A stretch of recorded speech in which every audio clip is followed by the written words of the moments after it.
And welcome back, everybody, to another episode of the Still Curtain podcast. I'm your host, Tommy Jaggi, editor of StillCurtain.com. And joining me, as always, is Shayne Kubas, contributor for Still Curtain.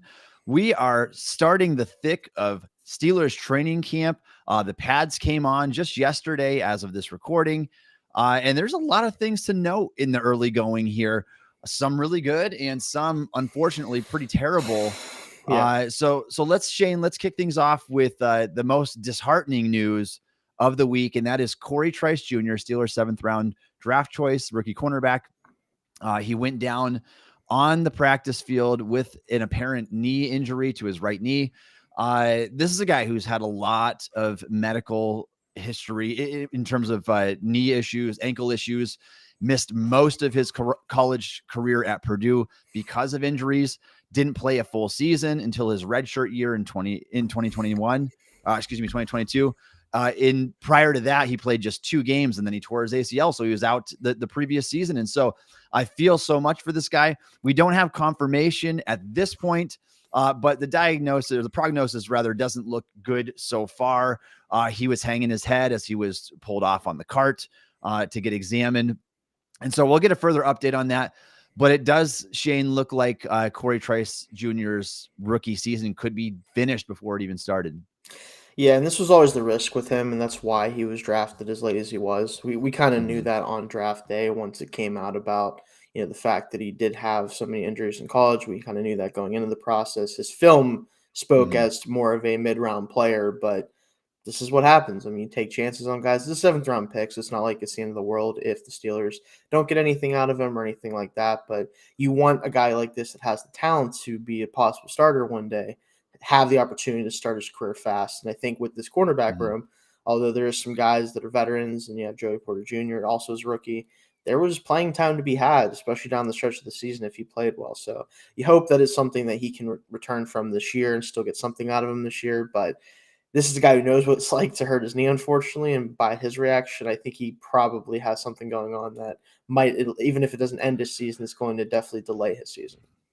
Yeah, I think a picture is worth 1,000 words. And when you Yeah. see that trending there on Twitter of just him hanging the head, didn't give the thumbs up or anything that we're aware of. No, I Obviously, don't you think and I so. aren't there No. right now. I had plans to go down, Shayne, to training camp this year, like I always do, and I have ruptured my Achilles recently, and so Yeah. my diagnosis here wasn't real good either. So I don't know how that trip's going to go here, but just feel for Trice. I've been Yeah. there personally. I've had the ACL tear as well, and I know what it's like. It's an excruciating recovery process. You Yeah. lose all the muscle in your thigh. You got to build everything back over from scratch again, and so it's long. And so I hope that's not the case. We haven't heard at this point. There are better outcomes, obviously, than a torn ACL in terms of a knee injury. It could be a PCL or something else that he Yeah. could potentially recover from faster. But the initial reaction and the reaction from the teammates doesn't look positive either. You can kind of even see in one of the videos circulating on Twitter, you can see like Joey Porter Jr. kind of banging his helmet when that happened, like kind of Yeah. turning into stress. And so you feel for the guy. Like I said, his first 4 seasons were cut short because of injury, and you were hoping that he finally got over that hump. It is a worthwhile gamble. I said it at the time. You Yeah. bet on the talent. This is a guy who was legitimately like a second roundish talent type player had it not been for all of the extensive injury history that he's had. And you hope that this is it for him. You hope that even if he does have to kind of redshirt his first season in Pittsburgh, that it's not a career-threatening setback where he Right. can't bounce back and still be a solid player down the road. Obviously, as a 2nd-round pick or 7th-round pick, he's trying to make the team, but the play on the field was never going to be in question, really, in terms of my assessment of that. He was doing well, and he was a player who deserved to be drafted higher if it had not been for the injuries. So, unfortunate situation there. During the same practice, Shayne, George Pickens went off with just the most outrageous catch that you will see in training camp. I got to admit, after watching it a bunch of times yesterday, I went back on Twitter this morning. I watched it like a dozen times over again just to see how he was able to come down with this. This is something that George Pickens is one of the few players that can do this. Now, highlight reel and what you do on the field are 2 different things, but Pickens has been doing this stuff since his freshman year. at Georgia. It's not going to change anytime soon. He is just a natural player when that ball is in the air. And Porter had excellent coverage on that play too. I just don't know what you do about it. So what did you make of that training camp catch? How does that compare to like the Browns catch that he had last year? Well, he had some stuff in training camp last year too that's up there with this catch as well. I think the thing that you have to look at with him, and this is why so many people are both high on him and also not high on him, is like some people view him as just this guy that just Mhm. does like the crazy acrobatic like 50-50 ball catches, which I understand. Like if he only ever does that, if that's the only thing he's ever excellent at in the NFL, he's not going to be a true wide receiver one. It's just hard to win just off that. But the guy legitimately is just a trump card. Like in certain situations, you can pretty much reliably just throw the ball in his general vicinity. And if there's only one, even sometimes two guys in his general area, he's going to win the football. Like that's just kind of what it is. Like Joey Porter Jr., Yep. he did everything right. Nothing, he didn't do anything. It wasn't like he was beat or anything like that. In fact, he really won the rep pretty much the entire time up until the ball met the two of them. And there's just not a lot you can do about it, right? Like it's just what were you going to ask him to do other than just predict that George would like almost roll over his back on top of him, catch the ball, and land? Like you can't do anything about that as a corner. There's no way to interpret that ahead of time. So it, if he does stuff like this consistently, he's going to at least be one of the more effective receivers in the NFL just based off that. It all comes down though, can he separate at a high level at some point, or at least a pretty moderate level? If that ever happens consistently, then we're talking about a true like perennial 1,000-yard, 10 touchdown type of guy. So just glad to see the more of the same stuff from him. And then you hope that again he adds more things to his game as he builds up. Yeah, absolutely. We're going to touch on Cory Trice and George Pickens just a little bit later in the show Right. when we talk about the biggest storylines here. And there are quite a few of them to go Mm-hmm. over. For now, Shayne, you and I have been breaking down each positional group on the Steelers roster into training camp. We are now made our way over to the defense side of the ball, and we're looking at the edge defenders, these outside linebackers for the Steelers. Yeah. We're gonna take a deep dive into that here. If you have any questions for us, you're joining us on the live chat now. Please drop them in the chat. We would love to hear No, the please do. questions or anything that you have to say, and maybe we can throw an answer out there for you if we have one. All right, Shayne. Let's talk about the edge defender position here for the Steelers. Perhaps the strongest position on the roster. I mean, you got the At two least the most top end, expensive, yeah. collectively, the two most expensive players on the team, which makes it the most expensive positional grouping on the team. It's also second in the NFL in terms of edge defender, the payment to edge defenders in yearly salary, second only to the Chargers in Yep. Khalil Mack and Joey Bosa. And so you've got an expensive group, you got a talented group, you have one that has the defensive player of the year, you've got one that has Alex Highsmith coming off of his best season. The Steelers obviously spent a draft pick on Nick Herbig, the fourth round pick there. And they brought in Marcus Golden to make sure that that depth was stronger this year.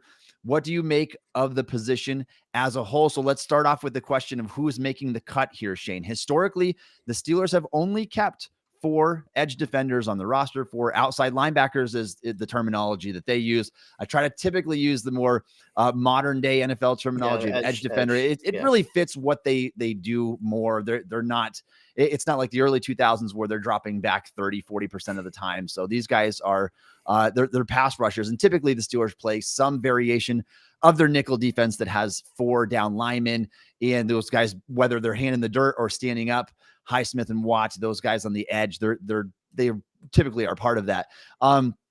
Regardless of what terminology you want to use, let's talk about this now, Shayne. Is there a 5th guy that makes it? Do they break the trend here? Is there a 5th guy that makes it? Or we really have a clear-cut number 4? Because if we do, we probably know who those 4 are, right? Yes, so I think the 4 that we all know are obviously Watt, Highsmith, and then Marcus Golden, and presumably Nick Herbig, obviously, right? Those are kind of the guys that you're like, okay, these guys are going to make the team. It's just whether or not, like you said, does a guy like Quincy Roche, David Perales, does someone like that, do they make the roster as a true 5th edge, where maybe they want Herbig to do a little bit of everything, kind of like we talked about, where I think he has the ability to do that.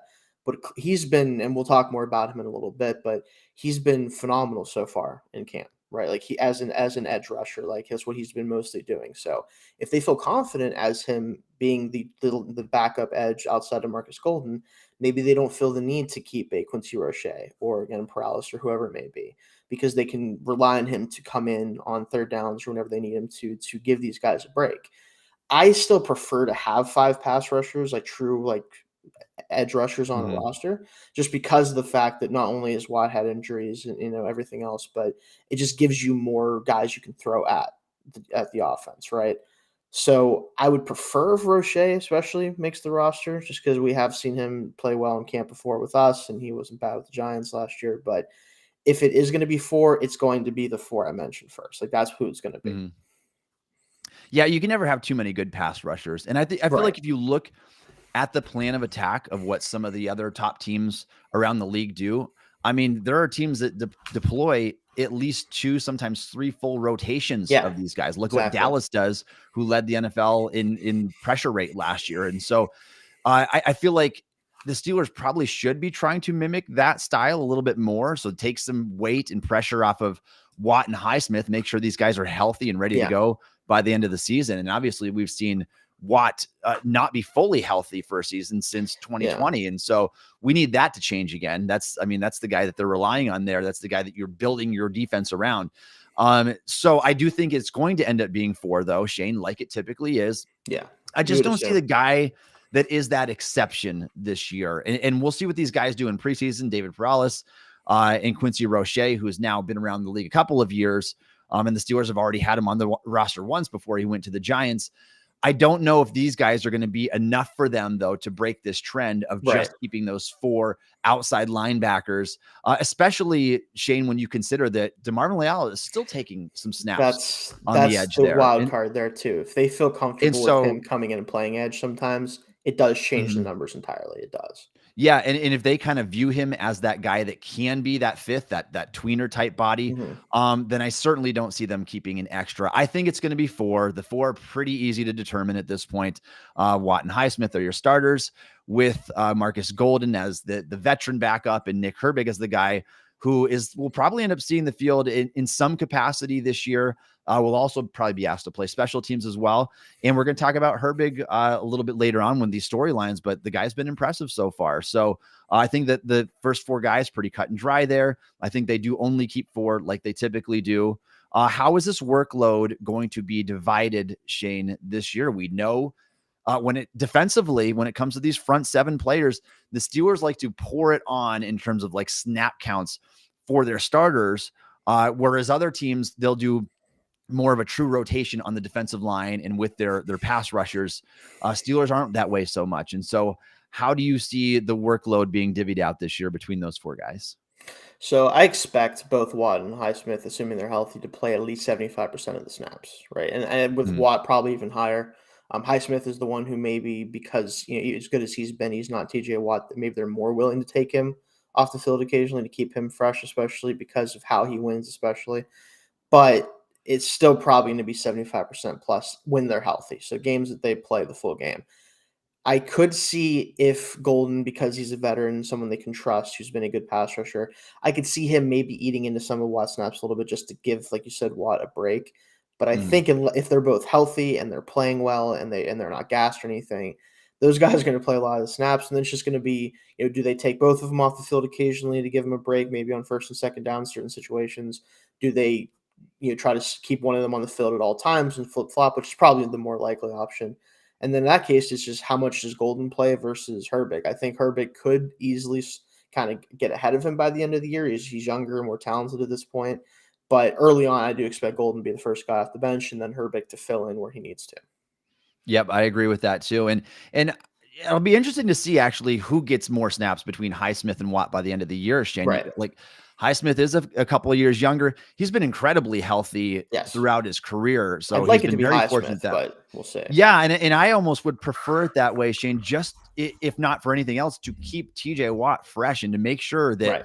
like in 2021, hip, knee, and groin injuries reoccurring. And then last year had the pec tear, which is kind of a flukier thing, but Yeah, happened in week 1. that's not great. Like Sidelined him for injury. nearly half a season. And so you want to see him avoid that injury bug. You can't have that be 3 years in a row now. Like the Steelers defense, if they are to be a successful team, they need to get back to that recipe of Yes. what they had in 2019, 2020 defensively. And TJ Watt is obviously the biggest part of that success, where they were number 1 and number 3 in DVOA defense, respectively. So I'm going to go out on a limb here, Shane. I will say that assuming both of these guys, neither of them suffers a big injury, I think that Highsmith will outsnap Watt this year. I think it'll be slightly, but I think that they'll do more at this point in this stage in his career to try to keep him a little bit fresher. Maybe throw Marcus Golden on that side. And I do agree with you, though. I think that probably by the end of the year, based on what we've seen so far, and obviously you're a big Wisconsin guy, throw that out there a couple times now. You've watched a lot of Nick Herbig. I have to admit, Shane, I did not know how he would hold up. And we still don't know for sure. We haven't seen any NFL true action yet. Just what we've seen in training camp, he has caught my eye, and he's been really impressive with how he's been able to win on the edge there. And you wonder, a guy that's 6'2" and 240 pounds soaking wet, if he would be a guy who needs to transition to a full-time off-ball linebacker. That doesn't look like the case so far. And I'm really pleased with what I see from a young player coming in to this position that's not easy to get, making that NFL jump. So I hope it stays that way. And like I said, I agree with you. I think that by the end of the season, he could be the guy that's the first guy off the bench in that rotation. So go ahead and, for me, if you will, Shane, let's make our predictions for this edge group in 2023. Anything that you want to throw out there? So I want to say that both these starters, so Watt and Highsmith, both eclipse 10 plus sacks and 50 plus pressures. That's what I kind of want to see. I think it's never a guarantee you're going to have two guys with 10 plus sacks, especially from the edge, right? It's just hard to do that. Now, these two are in a unique position where, unlike a lot of the best edge groups in the league, they are probably going to play the majority of the snaps, whether they should do that or not, they're probably going to. So they do have a better opportunity to do that. They're going to get more pass rush snaps as a duo than a lot of other duos will get.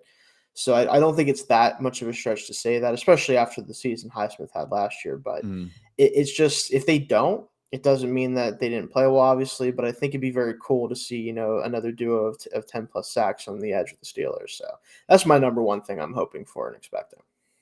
Yeah, and I'm really interested to see, Shane, moving forward, can Highsmith be that Lamar Woodley to the James Harrison? Exactly. Like that's the same type of situation, yeah. This pairing, because of how good TJ Watt is, it has the opportunity to be as good as that. And that was one of the best Steelers defenses. It was the best Steelers defense that I saw in my lifetime. Yeah, at least in our fan. So it's obviously dating back to the 70s era where different thing, yeah, but very different back then. So I'm going to predict, Shane, and I've told people this already on a different show. Bet TJ Watt. If you want to make a bet TJ Watt to lead the NFL in sacks. If he stays healthy, he's a great bet to do so, because he doesn't have to get them just winning in the first 2.5 seconds. He gets them from cleanup. He gets them from his just insane hustle, and he wants it as much or more than anybody does. And so we've already seen him lead the NFL in sacks twice. I think if he's healthy, he's a safe bet to do it. Now going to be 28 going on 29 here. He's still, again, in the thick of the prime of his career. I would say TJ is a good bet for that to happen. I also think it's probably a good bet, Shane, assuming that Watt and Highsmith stay healthy this year, that the Steelers are going to be a top 3 team in sacks by the end of the season, like they were in those 2019, 2020 years. I think that can happen again as well. All right. If you are a fan of Pittsburgh Steelers and you would like to support the Still Curtain podcast, please consider subscribing to the Still Curtain podcast on YouTube. We appreciate all of your support. All right, Shane, let's talk about the biggest storylines from the first week-ish or so here of Steelers training camp. Obviously, the first 4 days of practice, Shane, were unpadded. It was guys in shorts and shells. So we did get to learn some from that. We learned more, obviously, as the pads come on. So we witnessed our first full day of practice yesterday. A lot of things to note from that. That's when the Steelers started the fan favorite, the linebackers versus running back drill, and the O-line versus D-line. And those are telling as well. And so when you see those things, because I was there and I've witnessed them firsthand, when you watch a player like Kendrick Green struggle, there's truth to that it can carry over, because the players that do really poorly in those drills, oftentimes it translates to how far along that player really is.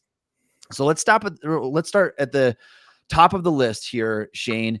Let's touch on Cory Trice Jr.'s injury once again, and what this means for the Steelers moving forward. Obviously, Trice from the beginning, at least, wasn't going to be a big part of the plan, Shayne, but he was playing well, had a couple pass deflections, had an interception early in camp.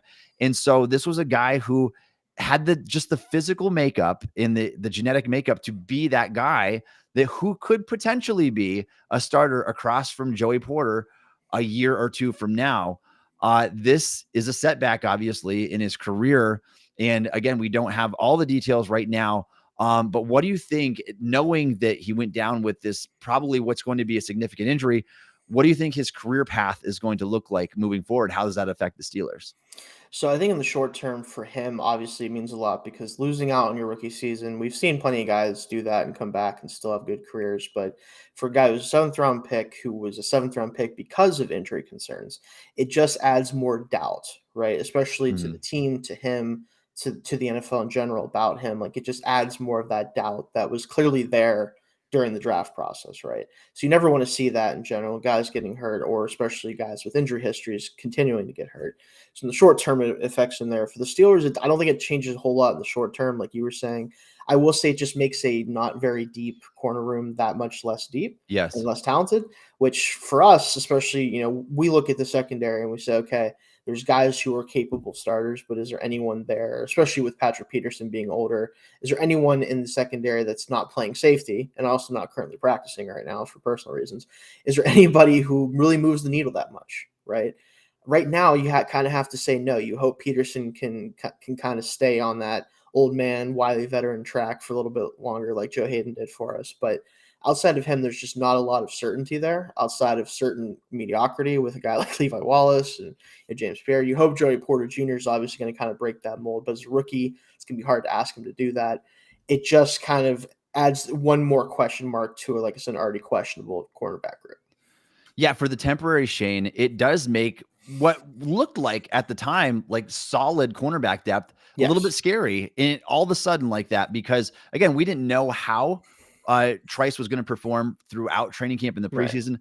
But you take the biggest corner on the roster, 6'3", 206 pounds. Yes, yeah. Statistically speaking, the most athletic cornerback on the roster, tested as a 96 percentile athlete, just insane. And this was just not even a full year removed from the ACL injury, or just over that, excuse me. So testing the way that he did, and you can see it on film. Like the guy is impressive on film. You should not be able to be as fluid as you are with the injury history that you have and with being as long and as tall as you are. And so it takes an athletic player off the roster for the time being. It takes depth away. And so now in the event of an injury to a Joey Porter, a Levi Wallace, a Patrick Peterson, you are now calling on another player who, and again, maybe it would have been this player to begin with anyway, but we've seen enough of James Pierre. We know where his struggles are. We know that if you give the quarterback too much time, they're going to be able to beat him down the field with his 4.6 speed. And the same can be said for Levi Wallace, really, who is a better version of James Pierre on defense, but very similar type players where, yes, you do have some ball skills. You can cover well within the first few seconds of the play, but you also can get exposed. And so we've seen too much in recent years, Shayne, of the Steelers getting exposed. We saw Arthur Millette get exposed often last year, and that cannot happen, whatever the case is here. And so, unfortunately, Shayne, though, if Porter and Trice were to both look really good throughout camp in the preseason, it does give the Steelers more flexibility. It gives them the flexibility to push a Patrick Peterson into the slot and to get your best lineup out on the field, or especially like in dime packages, at least. And now you don't have as much flexibility anymore. Players might have to be more or less pigeonholed to the spots that we're thinking that they're going to be in anyways. And so it does make the concerning depth at the cornerback position all the more concerning. And it's another reason why it's probably a good thing that the Steelers did go out and get themselves a Joey Porter with a 32nd overall pick, because the outlook would not be very good at the moment, especially if they didn't have a backup on the roster like Trice. And so we'll see how this one shapes up. We obviously hope for good health at the position this year. And we have a chat from Thomas here. Is this re-injury, new injury on him? Well, I don't think it's a re-injury. I believe he was fully recovered from the previous knee injury, but it is another knee injury. So that's kind of the question with him is his knees especially going to be able to hold up in the NFL? I mean, he's a bigger corner, a little heavier as a corner than a lot of guys that may be contributing to this. It's really hard to say. We're gonna have to see what the ultimate prognosis is there. If it is another ACL or whatever, then obviously we won't see him for another year. But definitely kind of hard to say. I don't think it was a re-injury at least. So Yeah, and at this point, and good question, Thomas. At this point, he's had multiple injuries. I think that even dating back to his high school days, I think he might I have believe had so. Yeah, in both knees even. And so possibly. Yeah, I this is a forget. right knee injury. I know that he played with a brace on his knee to begin the 2022 season. It just as Yes, a precautionary measure, pretty he much. eventually Yeah, took that off. And now I mean, it's just an unfortunate situation. So I mean, if you were to look at like if there was like a web like showing this guy's injury history, like it's not it's good. And pretty extensive. he's Yeah, dealt with ankle injuries in the past too. And it's sad as it is, he might just be one of these players that he just can't seem to stay on the field. The injury bug bites hard. And he just has trouble being that guy that you can rely on to be healthy. So I hope that's not the case. I hope he can recover from this and get past that. yeah, Let's talk about the next storyline on here. And anybody else in the chat, if you have any more questions, please drop yeah. them in here. We'd love to be able to discuss with you guys. Darnell Washington had his ups and downs early in training camp, Shayne. In the first 4 practices, it was looking a little concerning. He had false starts, wasn't getting his head turned around, not on the same page as his quarterback. And then, like a switch that flips, when the pads come on, Shayne, the guy shows why he should have been taken probably higher than the 3rd round, at least from our initial assessment. And I want that to hold true, Shayne, because he has been kind of a bit of a roller coaster ride so far. He stonewalled TJ Watt in the Backs backs on on back. backers drill. Yeah, And so that is good to hear. This is where he thrives. I mean, you're talking about a 6'7", 270-pound tight end with just brute strength. I mean, the guy can play offensive tackle if you beef him up and ask him to. And he referred to himself at Georgia as the extra offensive lineman. And so impressed with what we saw by him in recent days, but also a lot of mechanical stuff and mental stuff that he still needs to work on so far. yeah, and I think that this was expected, right? And we kind of talked about when we did the tight ends and their roles and stuff like that. It's not really a question of if Washington is going to be the primary, like, inline tight end at some point for this team, and Freiermuth is going to be the move tight end. It's just when it happens, right? And this is a guy that was never a full-time player at Georgia. I think a lot of people have to remember that because Brock Bowers is a freak in his own right in a different type of way. Mm-hmm. But that there's a reason why, even as talented as he is, he wasn't a full-time player because he does still have some things to work on. He isn't the most polished route runner. He is very lanky and kind of awkward running routes still at this point. But he's got the great straight line speed. He has the blocking chops, and he has the willingness. And the fact that he talks about himself like a 6th offensive lineman is really important and very telling because he understands who he is as a player, right? He's not one of these, Travis Kelce's. He's not one of those types of, I'm going to dot guys up in the routes and get open down the field. Like, he is a box him out in the red zone type guy. He's a guy, when you get him up to speed, he can run away from people. And most importantly for the Steelers, at least for this year, is he can block. And I think especially as a pass blocker, which is where I think a lot of the time, and some people might be bothered by this, and some fans might wonder why, but when he's on the field in passing situations, there's going to be a lot of reps where he does not go out for a pass, or at least not. Maybe if he does, he's chipping first and then going out, because he can legitimately pass block. I think even right now against especially some smaller edge rushers that just can't handle his frame and his size, because he does have the athleticism to stay with them. It's going to be really interesting to see, how fast he can come along. This practice on Tuesday was definitely the first signs of that. And if he can continue to build on that, he's going to have a very, prominent place in the offense sooner rather than later. Yeah, and that was his forte. We knew that all along, that his niche was to maul people over as a blocker. And so, yes, you can improve as a receiver. And so what you can't do, Shayne, is you can't get bigger and you can only get so much stronger. And his frame is just remarkable for the position. And so we hope that, this is a young guy that we're talking about still. Yeah. And so during the course of his rookie contract, we hope that he's a guy that can grow by leaps and bounds in the receiving part of his game. But that's really, if we're being realistic with ourselves, that's always going to be Freiermuth is the guy. Yes. He's always going to be that receiver for the Steelers. He's just a smoother football player. He's a more natural receiver. So you can grow in that area. But I think he still should be a perfect complement to Freiermuth's skill set, where Freiermuth can act as the move tight end. He can line up from the slot.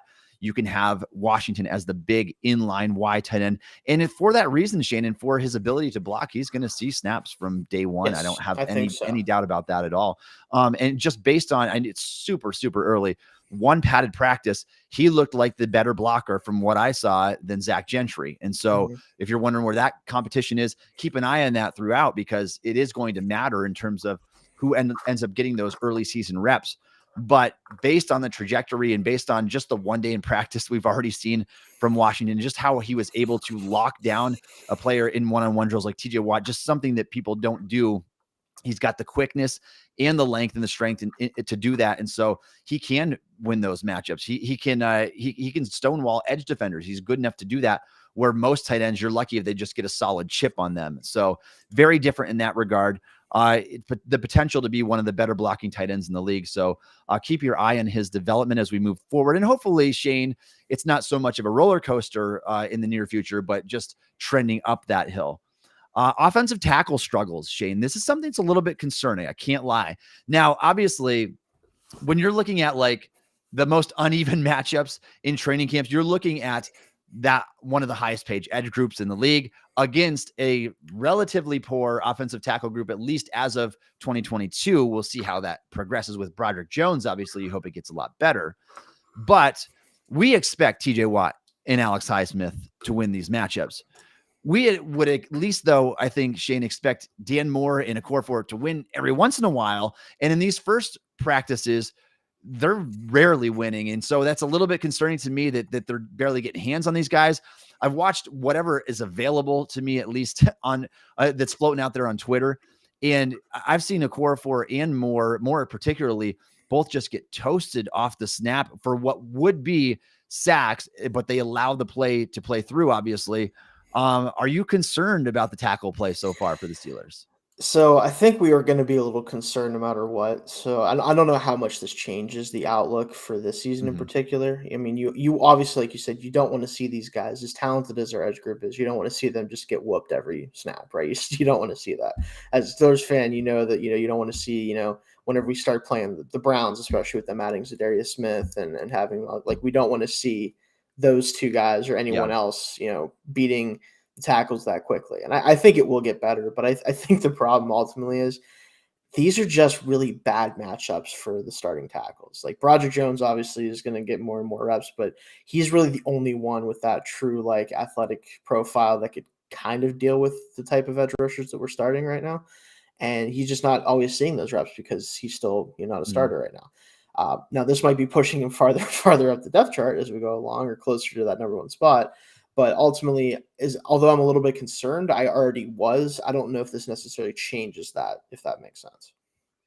Yeah, no, it definitely makes sense. I mean, obviously, we hope that Broderick Jones can step in early in the season. It means that he is progressing well. We know that Dan Moore isn't the answer over there. And so, Shayne, it becomes the question of, should the Steelers try to make this transition earlier than we would anticipate? Because you don't trade up to the 14th overall pick for an offensive tackle to not play the guy. We know that it's going to happen sooner rather than later. If these struggles continue, Shayne, I think that if I was the decision maker here, if I was Mike Tomlin and I had the call to do this, if I see this happen over the next week or two and I don't see improvement from the offensive tackles here, I might make the switch already. I might make it that early just because we've now seen these guys. In particular, Okorafor is entering his 6th NFL season. Yeah. We have seen enough of this guy as a starting offensive tackle in the NFL, both at left tackle and at right tackle. We know now, Shayne, at this point in his career, he is probably best as like your high-end swing tackle. I think that in terms of a starting tackle, he's going to be near the bottom of the league. I think that there's evidence to back that up, not just his game film. Like if you respect Pro Football Focus at all, he was the 63rd ranked tackle among 72 players. There are only 64 starting tackles in the league, Shayne. So that's not where you want to be at all. And believe it or not, that was his highest graded year of the 5 years he's played so far. It's just that he hasn't progressed like we thought. He was never an elite athlete coming out, never an elite developmental prospect from coming out of Oklahoma State back in 2018. Some people even thought at the time that he was a little bit high of a pick for a third round selection. And Shayne, it's too important of a position just to say, I'm going to draft a guy in the mid rounds. He's going to stay there for the foreseeable future. You have to look for upgrades. Kudos to Omar Khan and Andy Weidel for doing that this past offseason and looking for ways to upgrade the position. And they did so, hopefully, at least with Broderick Jones. I, Shayne, am not a believer that they have their tackle situation solved. I still think that you're going to need that long-term guy across from him. And so I want to see how this battle ends up playing out here, but I've not been impressed with the tackle play that I've seen so far. I think that Broderick has been the best of the group, albeit inconsistent, which you would expect from a young rookie that's thrown into the fire against some really good pass rushers here. But Dan Moore, Okorafor, those guys have to be better. LaRaven Clark has been just whooped by Nick Herbig in the early going. He's not a starting caliber player at all. We know No, that. no, he's not. And typically Steelers keep 3, Shayne, and so he would be the odd man out there quite vividly, unless things really, really turn around here somehow, or the Steelers elect to keep a 4th. But we know who those first 3 are going to be. Now it's a question of how do we get this in order? How do we fix what's happening here? Do we move Dan Moore to right tackle, even though he's been a left tackle throughout his college career at Texas A&M and his first 2 seasons with the Steelers? Do you say, all right, now the right tackle competition is open. We're going to slot Broderick in here because we know he's going to be the guy anyway, whether that happens from the gate or in week 3 or 4, he's going to be the guy.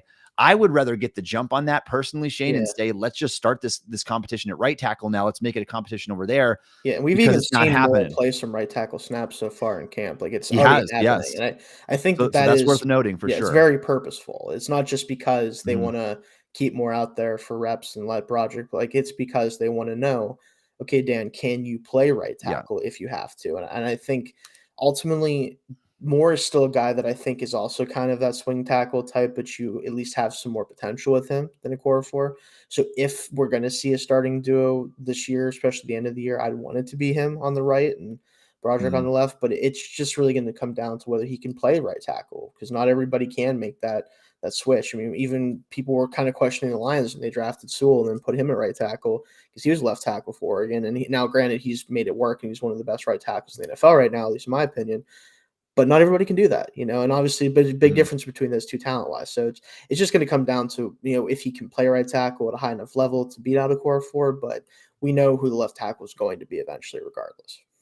Yeah, and if you ask any offensive tackle, they'll tell you there's a night and day difference because your kick slide, your stance, everything's different. Everything, it's like doing it in a mirror. And so it'll be interesting to see what happens there. And like you said, Shayne, not everybody can make that transition. I'd like to see if Dan Moore can, because honestly, I think that his skill set is probably, even though he tested as a 94th percentile athlete or whatever, he tested as a good athlete, I don't think he quite has the foot quickness that matches his athletic testing. I think that he's probably better suited as that right tackle anyway.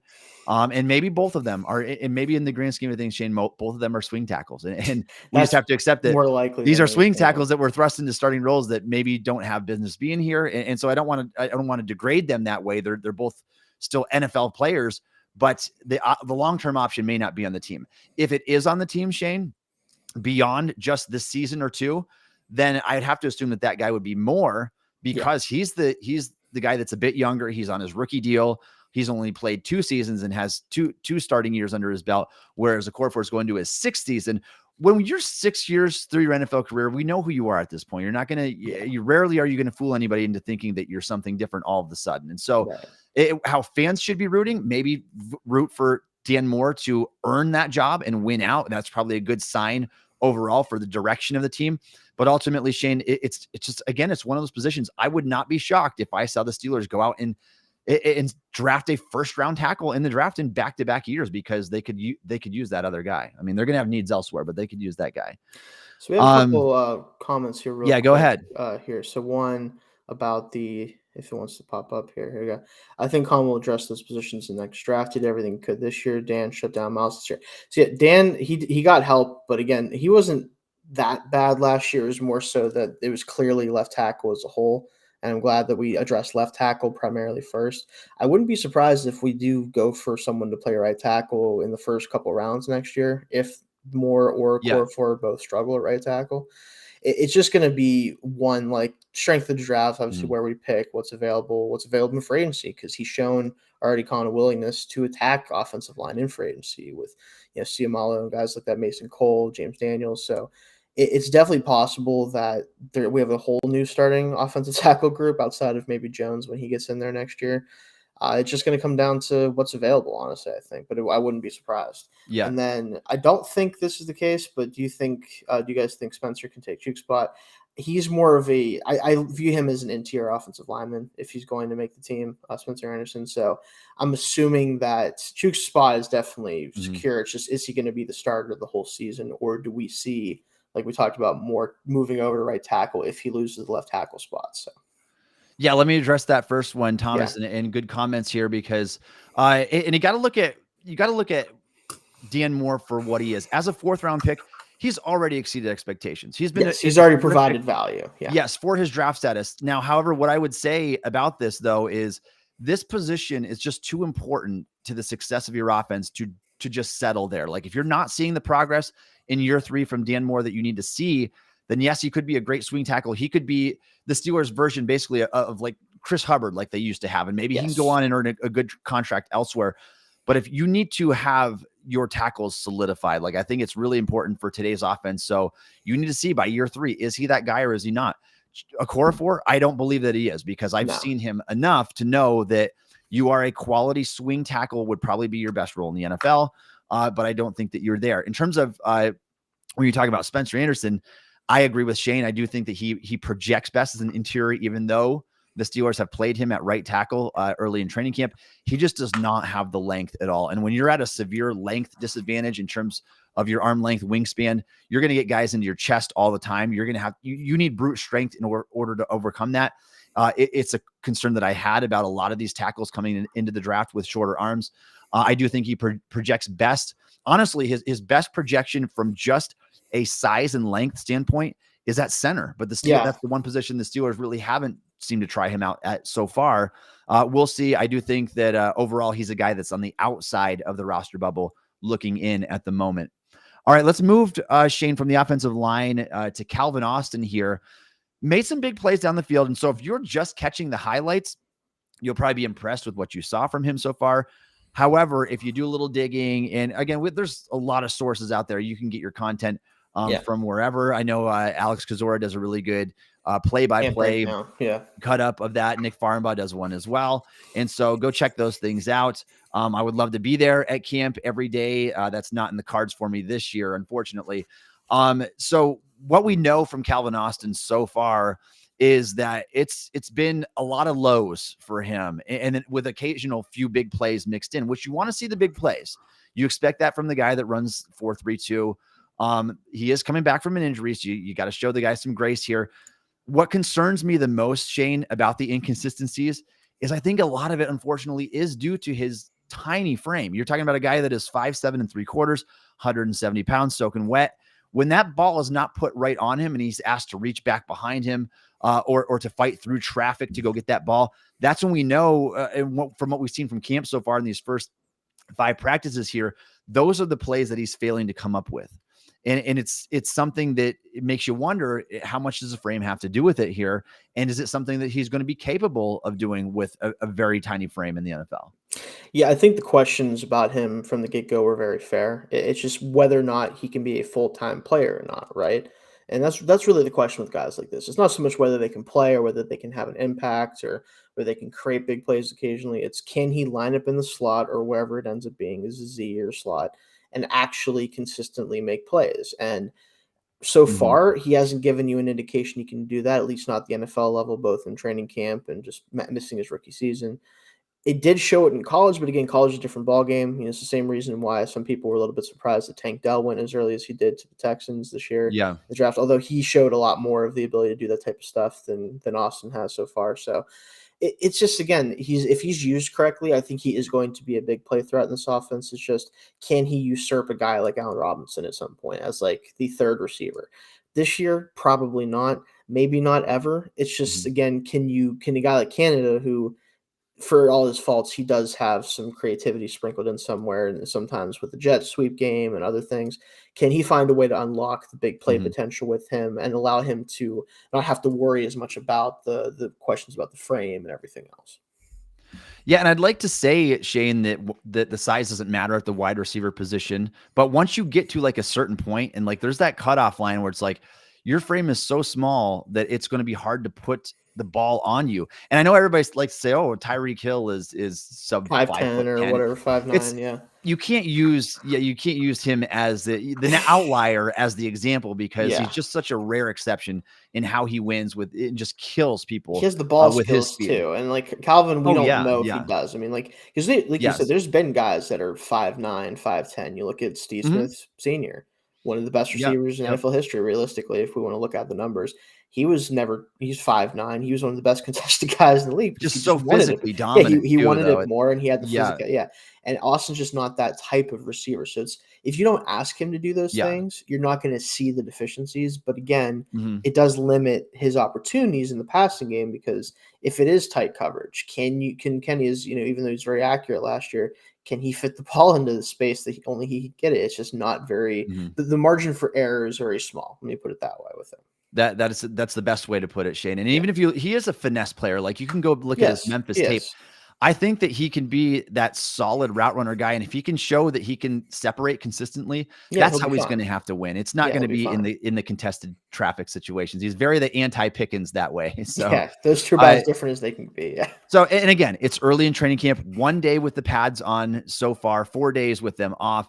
And so, we got pads moving forward. We're going to have preseason games coming up. He's going to have plenty of time to prove himself in this area. Just needs to be way more consistent at the catch point and show that maybe you can extend beyond what we think your catch radius is a little bit Right. here, because quarterbacks aren't going to like to target you very much if that ball has to be in the perfect spot every single time. Like they want to be given a little bit of a grace period in terms of your ability to go beyond the framework to make that play. So let's hope he does that more consistently in the future here. All right.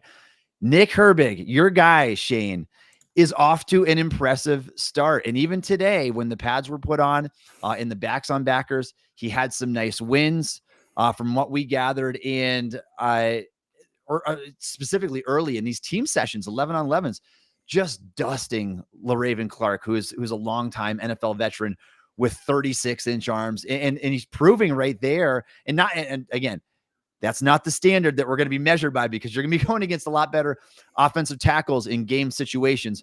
But you talk about like the ultimate, like just looks good on on the field type of player in Raven Clark, who's got like a 99th percentile wingspan, going against like one of the smallest, most compact edge players in the league in Herbig. And the fact that Herbig is winning almost every single one of these matchups, it's encouraging. It shows that he's still able to get the fast get off, the dip underneath. And so he's winning very much like he did during his Wisconsin days. So can he keep this up, Shayne, now that the pads are on?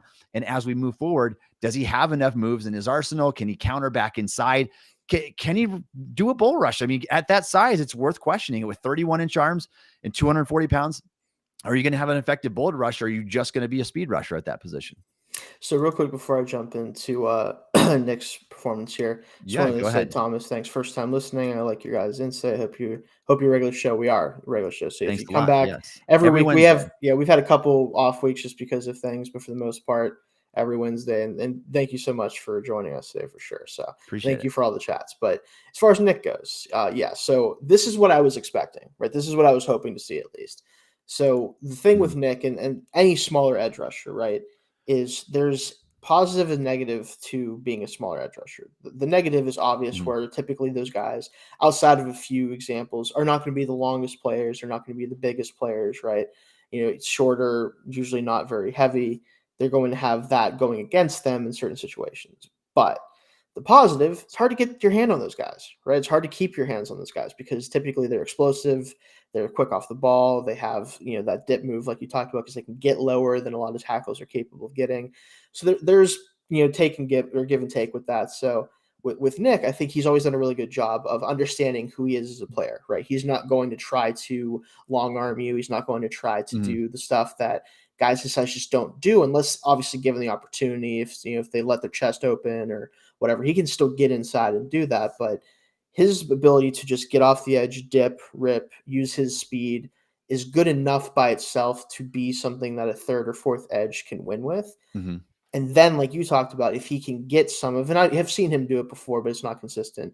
The getting back inside, the inside counter moves, showing a little bit of bull rush against, maybe if he gets lined up against a tight end, or if a running back is going to try to chip or get inside with him as well, can he run over those types of guys? And I think he has the power to do so.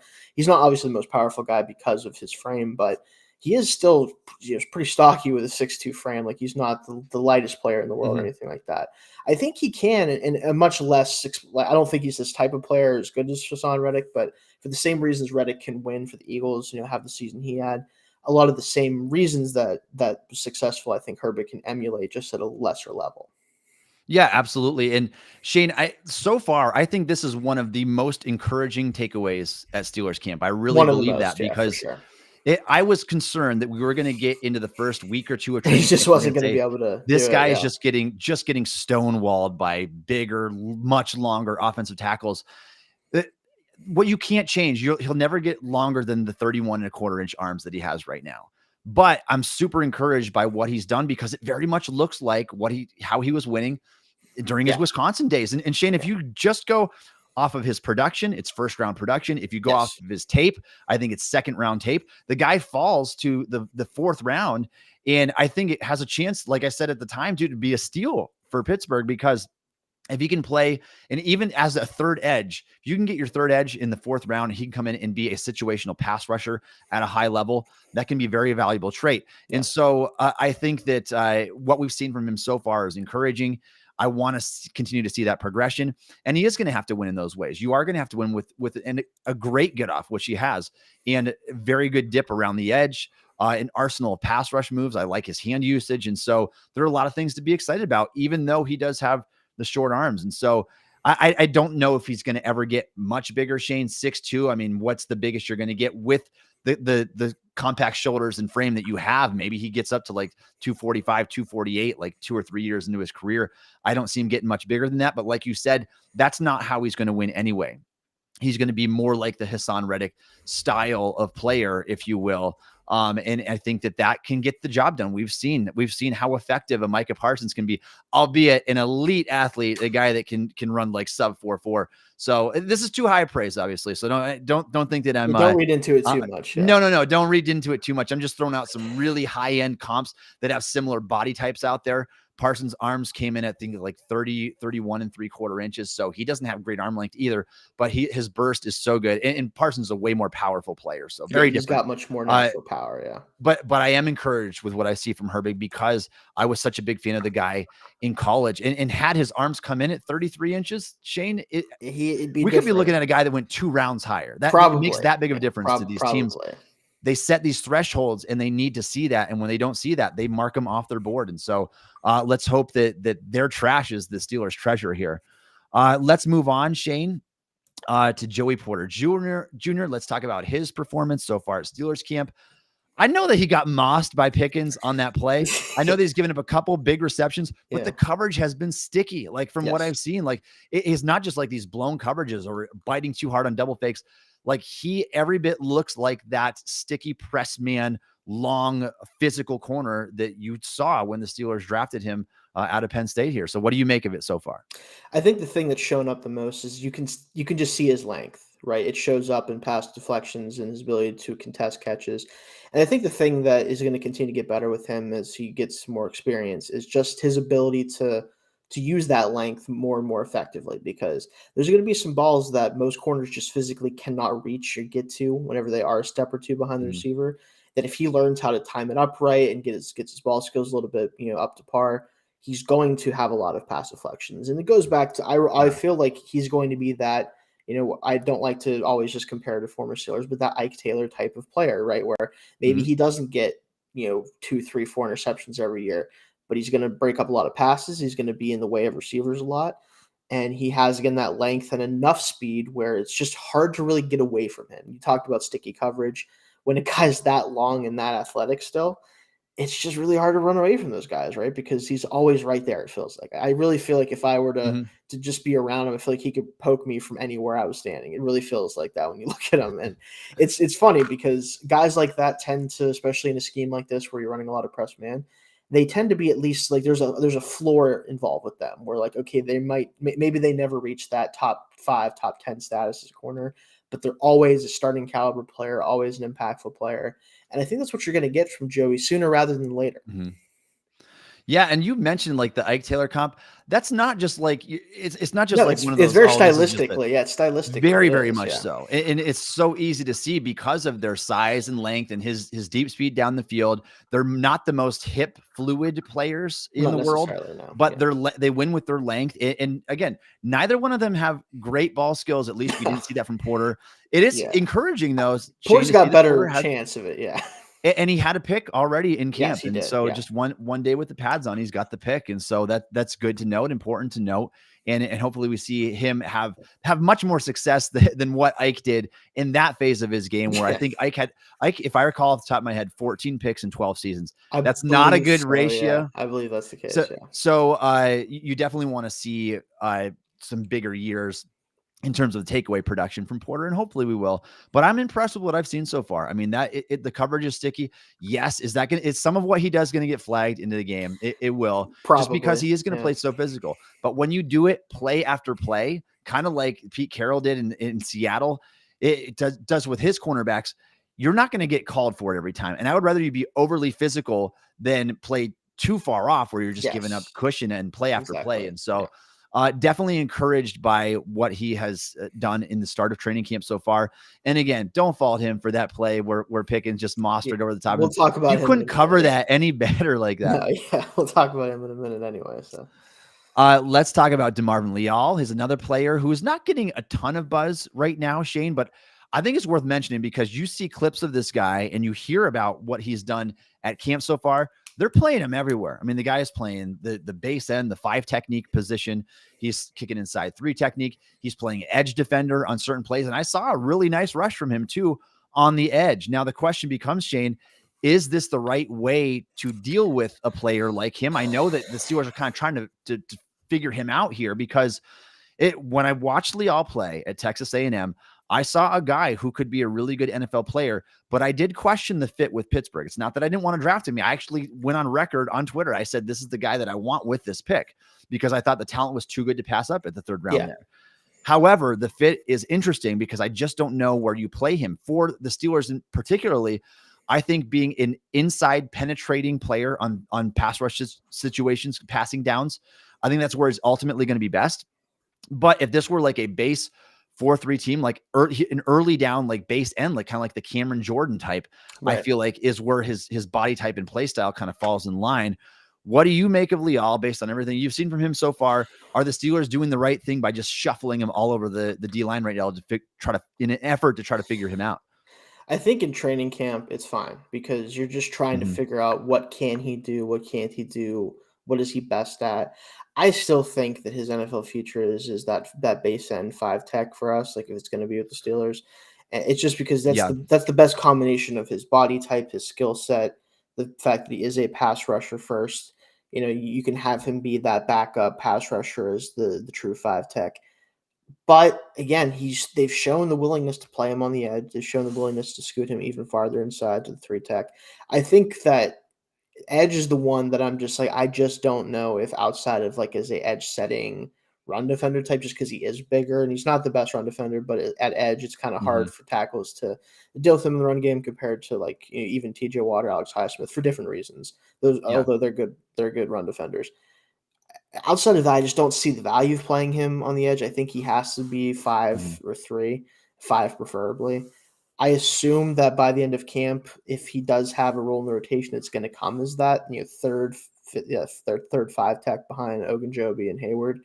But it's hard to say. Like if Yeah. they're going to keep using him, as long as he plays well at every spot they use him, it doesn't matter. But I'd rather see a guy like that have a solidified spot. Yeah, I agree with you, Shane, and particularly when it comes to the edge position.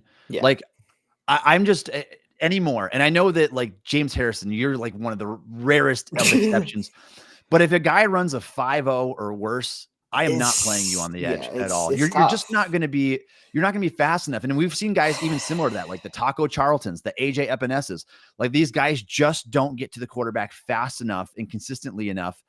In these quarterbacks are such good athletes anymore in the NFL too, or they're not just going to stand there in the pocket. Tackles are also getting better and better as an athlete. They're getting more athletic. Yeah, Yes. And so you can't have hard. a situation where you've got your tackles being more athletic than your edge players. And that's kind of honest to goodness, that's kind of what it is when a player like Leal would go against like a Broderick Jones, for example, because Jones is a better athlete overall than him. So. And we're just being real honest right here. And so I like Leal. I thought that the guy was a second round talent who fell to the middle of the third round, but I like him in the right situation. I don't think that's going to be on the edge, especially now, Shayne, that there are reports that Leal is bulked up to over 300 pounds. Right. I don't need a guy. So if Steelers are in base and you got 3 down linemen, you got 2 edge defenders, you basically have 5 guys on the line of scrimmage. I don't need another 300 pounder on the line of scrimmage out there in those situations, unless you are real confident that's going to be a running play. Right. Because I want more speed on the field at that point. Mm-hmm. So where I need him is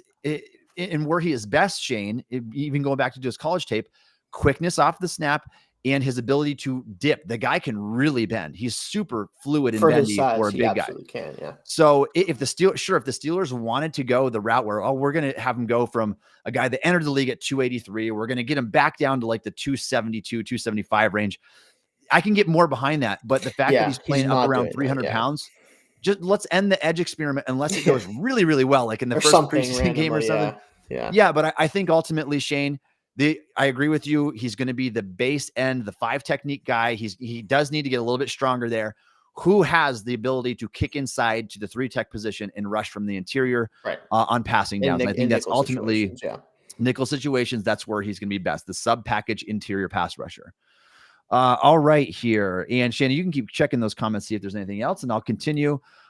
George Pickens' dominance here. And it's just fun to watch. I mean, there's no other way to put it, really. You watch this guy, had one of the best big play rates of any wide receiver in the NFL last year on his 84 targets. This is in terms of percentage wise, not in terms of straight volume. And it's not surprising. The guy just, when the ball is close, he's the guy that's going to come down with it. Yeah, there were 0 interceptions thrown when targeting Pickens last year. That's not the case with anybody else. Ask Deontay. You look at it in terms of a comparison, Shayne. The Steelers quarterbacks had a 53 passer rating targeting Deontay Johnson. They had a 109 passer rating targeting George Pickens. Night and day difference. They do very, very different things, but good things happen when you just chuck the ball down the field to Pickens typically, and you throw it anywhere within his massive catch radius. We saw that early in training camp, not just with the Twitter trending. Yes, mossing Joey Porter Jr. catch. But he's done this consistently so far. We've seen him in the back of the end zone making plays. We saw him also in one-on-ones making plays, dusting Patrick Peterson down the field for like a 50-ish, 60-yard reception. So the guy's making plays in camp, and nobody should be surprised. The ceiling is through the roof. I think, Shayne, where he needs the most work still is you show us that you can go and rise up over anybody. But can you separate consistently? Yeah. Can you win with your head fakes? Can you at least give yourself a little bit of space so that you don't have to go and try to be a highlight reel player every single play? Yeah, and I think real quick, I did want to throw this chat out here just because we've talked about it a lot. Mm-hmm. Do guys usually play 13 seasons at Cam Hayward's position? What's the average years retiring that position? I don't know what the average is. I mean, the average NFL player only plays a few years on average usually, but really high-level players can play that long, but most guys don't get better in their like 8th season on. It's like Cam, he's definitely a unique guy in that regard. So yeah, definitely he's, regardless of the numbers on like how long they play, like he's definitely a unique specimen at the interior. Yeah, Thomas, it takes a rare breed. You have to have not only the right body type and the right health that can hold up this long into his career the way that he has already. You have to have the right mentality as well. Like Stephon Tuitt was done with football after playing his last football at 27 years old, and to each their own. Now, Cam being a guy who has been healthy since the pec tear way back in 2016, I want to say it was somewhere around 15. So he's been really healthy since then, which is a great sign. Yeah. He also said that he wants to play 5 more years. I think that was just like last offseason. They said that. Before, so one of those years. It was either last year or the year before. So the guy has the mentality. So far, knock on wood, he's got the health that you want from that position. And he is that type of player where you don't just win with being a smaller guy with speed and quickness. You are a long and powerful Yeah. player where, yeah, you could potentially be the Calais Campbell type player playing until you're 36, 38 years old. It's going to be largely up to him and what the organization wants to do in terms of giving him yet another contract extension, which will probably happen this next offseason, I would imagine, as long as Cam wants to keep going. So I do think that he is of that rare exception of player where you are a guy that can play into your later 30s and still not be an all-pro player at that point, but still be a quality football player who's probably still better than what you have at the position. Yeah, so definitely want to talk about Cam. It's definitely good that you brought that up. But back to George here. I think the funny thing with Pickens is most guys who I would label as a safety net, right, a safety valve for the quarterback, right. Most of those guys, when you hear that, you associate tight ends who separate early and short routes. You think of guys like Deontay Johnson actually who win very early in their routes as a receiver, get open quickly. George is the exact opposite, and yet I still kind of view him as a safety valve because in key situations or in a situation where you just got to have it, you can just throw the ball in his general direction as long as there's not like three guys there.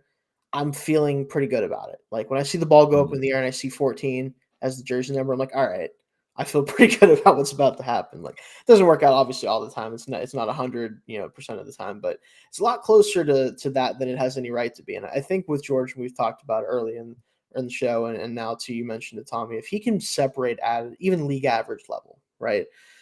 Yes. He's going to be one of the more productive receivers in the NFL if given the right volume, right? If he's given enough targets, which he will be as he gets better at separating. I really do believe that. So it's really on him just learning how to do that and getting better at that. He has the athleticism to be a run after catch threat. He has all that stuff. Like it's just we need to find a way to unlock it, and he needs to find a way to unlock it as well. So that's really what it comes down to with George. Is he's going to be that spectacular player. It's just can he be a consistent one? Yep, and we know what the niche is. It's his ability to rise up and just get that ball. But I agree with you, Shayne, that if he does develop a little bit as a route runner, I don't see any reason why he couldn't be a T. Higgins level player in the Yeah, NFL very and much so. win At in least very that, yeah. similar ways. So and possibly higher. I mean, the ceiling I think I would Yeah. argue is higher because of the athletic traits, the already his dominance at the catch point. He just needs to refine the rest of his game. Yeah. All right, Shayne, we saved possibly the most important one here for last, and that is the development of Kenny Pickett. We saw this time last year, Shayne, the first week or so of camp was pretty rough for Pickett, quite honestly. Yeah. A lot Which of usually it miscues, is, yeah, a for lot of rookies. check down stuff, really wasn't making a lot of big plays down the field, just seemed a little bit more timid. This year, he's kind of come out guns a-blazing. I mean, he's not afraid to throw the ball down the field, averaging more yards per attempt, connecting on more of these big plays. And you can just see that he just like exuberates with confidence here and just a night and day difference from what we saw last year. It's exactly the type of change that you would want to see in your second year quarterback. Now, again, most of this has come in shorts and shells. We can't read too much into those first four practices. What matters is everything moving forward and how he performs in these preseason games leading up to. Not that he's going to get a whole lot of time probably, but it is going to be important to gauge what he's doing here in the preseason. So far, Shayne, pretty much in every facet, he looks better than what he did last year. He's scrambling around, not to tuck and run, but to keep his eyes down the field and make some of those plays that he wasn't making last year. And so I'm impressed with what I've seen so far. I think it's exactly the type of transition that you want to see from year one to year two. Yeah, and I think a lot of people have tried to downplay, at least I've seen on Twitter, like downplay the improvements and what he's doing in practice because it's practice and it's training camp. And I understand that to a certain degree. And we see every year, every single training camp, every team is going to win the Super Bowl, right? Everyone's looking great, especially early on in shorts, and you're just putting pads on just now.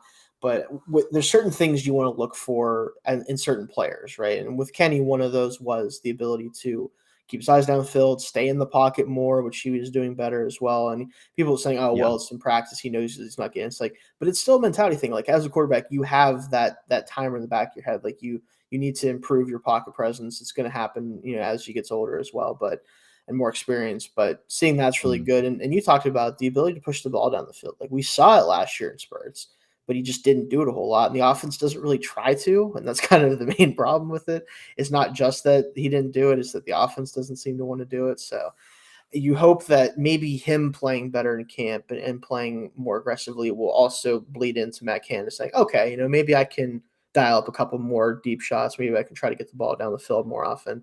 And honestly, as long as he's doing his part and trying to build confidence in himself and the offense, maybe that'll be enough to maybe, like I said, let Matt Canada let the reins off a little bit at least and give himself a chance. Yeah, loosen him up a little bit, will Just you? a little Because bit. It doesn't have to be a lot. Just a I little know bit. It'll help. the passing concepts, Shayne, were so poor last year, It's and this is bad. what It's scares really me bad. about bringing Canada back for the third season. I Like know. Yeah, I know. you have to let Kenny incorporate some of his creativity into the offense and allow him to be himself a little bit, because what we saw last year from him, that's not the style of play. That wasn't what was winning Pitt, the ACC. And so I think that he needs to be able to have some creative flow with that offense there.